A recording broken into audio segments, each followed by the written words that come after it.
Subscribe करो पूजा Mishra official YouTube channel के और घंटी के निशान बटन के जरूर दबाओ ताकि नव नव ऑडियो और वीडियो अहाँ सब लग तुरंत पहुँच सके।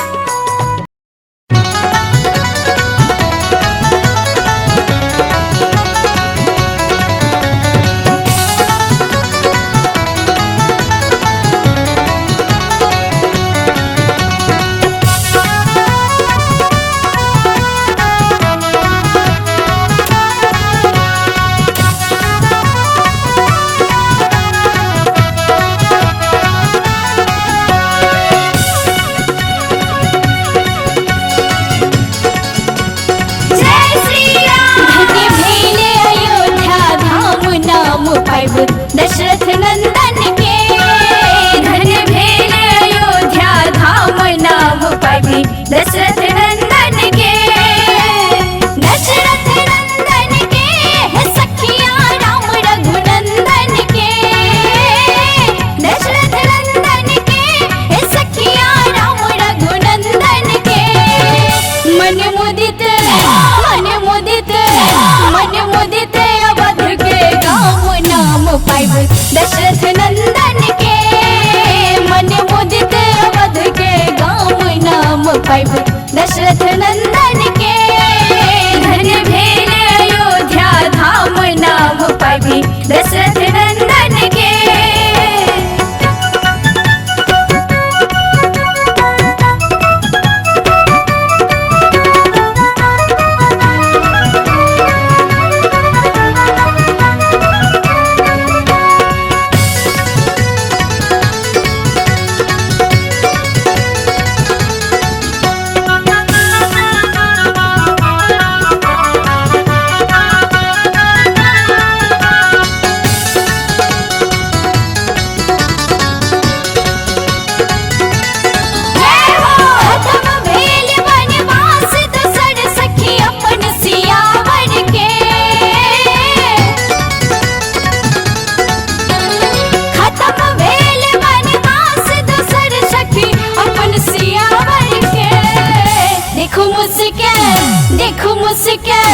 देखो मुझके आठों याम नाम पाइब दशरथ नंदन के।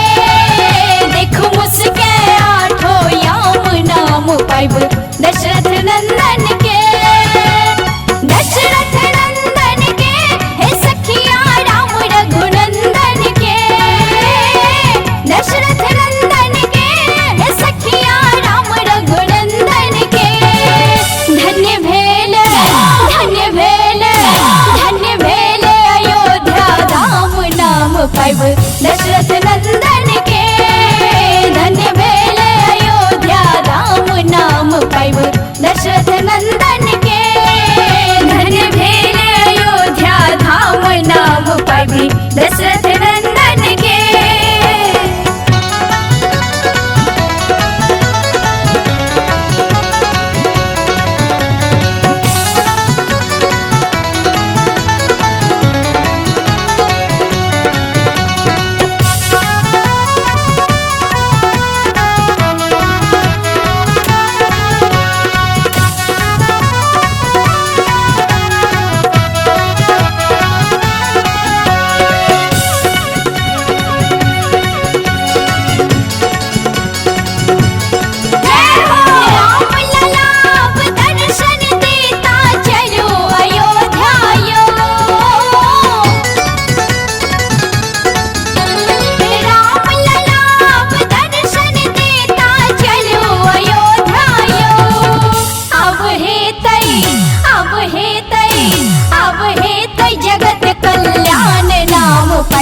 दशरथ नंदन के अब है तई जगत कल्याण नाम पाइब दशरथ नंदन के।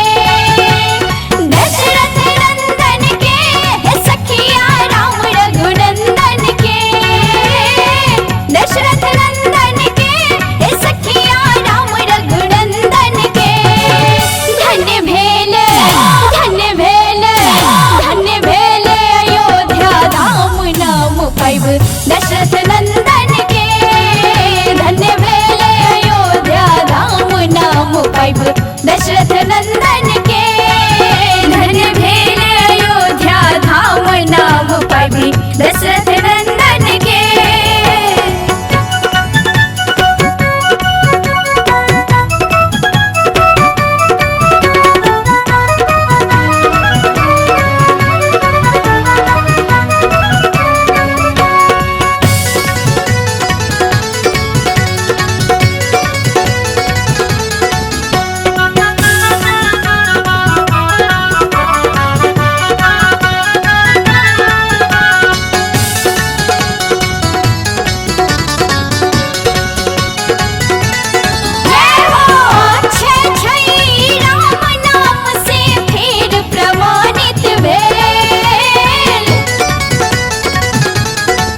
चमकल रघुकुल मान नाम पैब दशरथ नंदन के चमकल रघुकुल मान नाम पैब दशरथ नंदन के दशरथ नंदन के हे सखिया राम रघुनंदन के दशरथ नंदन के हे सखिया राम रघुनंदन के धन्य भेल धन्य भेल धन्य भेल अयोध्या धाम नाम पैब दशरथ नंदन के धन्य भेल अयोध्या धाम नाम पैब दशरथ नंदन के धन्य भेल अयोध्या धाम नाम पैब दशरथ नंदन के दशरथ नंदन के हे सखिया राम रघुनंदन के दशरथ नंदन के